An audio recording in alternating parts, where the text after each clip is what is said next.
Hello guys, and welcome back to another episode of Cheesing the Moonlord. So now that the patch of 1.3.0.5 is out, we've had to come up with a new creative method of cheesing the Moonlord, all while maintaining the simplicity of our farm. So what I've managed to figure out here, it's a little crude, but I tried to stick with the simplicity formula, and I'll explain the farm that we have going on here right now. There is a catch. Now that the spikes are no longer causing you to be able to abuse the invincibility frames, we had to look for another way to do so. I found lava. Now, what we're going to do with the lava is basically stand in it and take continuous damage to abuse the invincibility frames, much like the spikes. The way to do this, and the kicker, is that you have to have very high defense. So we're talking beetle armor, or in my case, the full solar flare armor.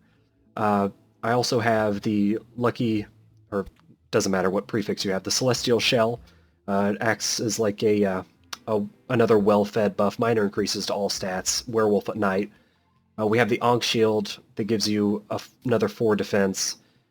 It's also grants immunity to knockback and most debuffs. I usually roll with this all the time just because I like the no knockback. I know you can do the hook trick, the grapple hook trick, but I prefer the shield. And since we're using the Terrarian, because we're in melee gear, I figured I'd use a melee item. We got the Godly Terrarian with our yo-yo bag, Destroyer Emblem for more damage, and the very, very important Star Veil. This is the upgraded version of the Cross Necklace, guys. The Cross Necklace also works perfectly fine. The only thing this does is cause stars to fall from the sky when taking damage. Not that big of a deal. Still increases your invincibility frames, and that's what we want.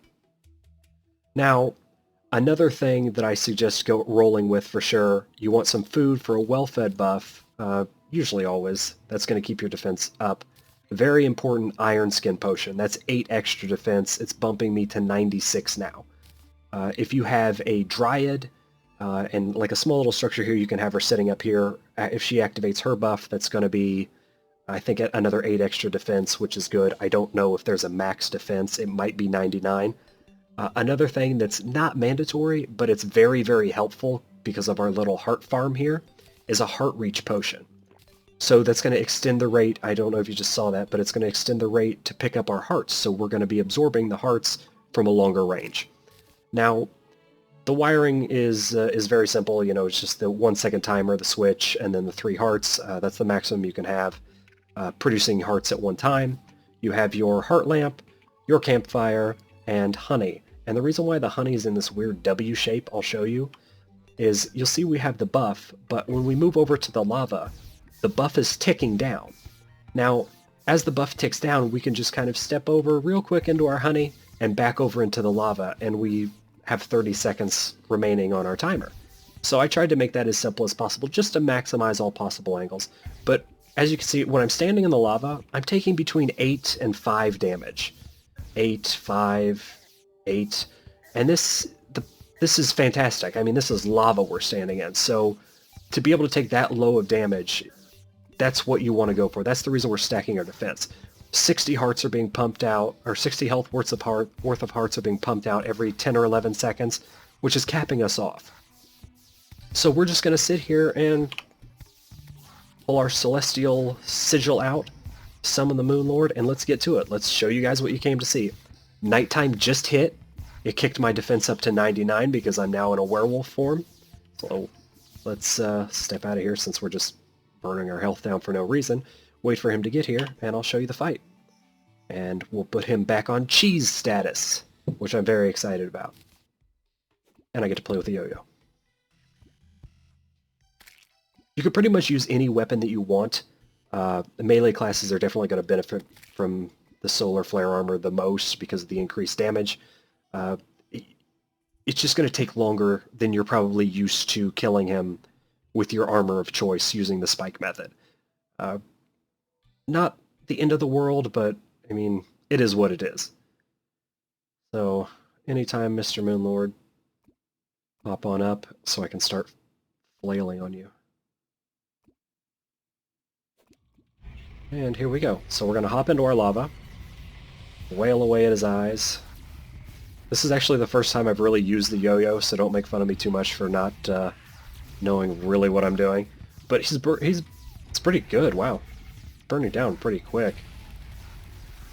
And we're back to just eating everything. The eye laser beam, nothing, I mean, we're good. This is nothing. Nothing to it.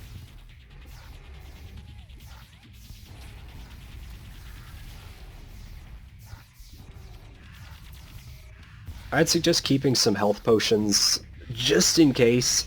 I mean, the longer the fight goes, the on fire debuff might start to wear you down a little bit. As you can see, like I'm kind of starting to slowly get down to like the 450 area. I mean, we've still got plenty of time. Life Force Potion is going to be helpful here too. Not mandatory, completely optional. Just whatever you guys really feel comfortable with. I kind of wanted to do the bare minimum just to show you that this is really all you need. It can be done, and back to easy mode.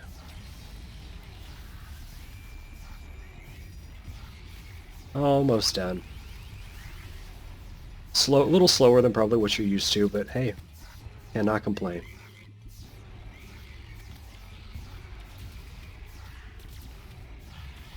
Alright guys, and that's it. I don't know if you saw the life, but it looked like I got to about 450. Was probably the lowest that I was really getting, so I'll go ahead and step out of the lava here. And I hope you liked the video. I hope it really helps you guys. Give me a thumbs up and subscribe. Have a good one.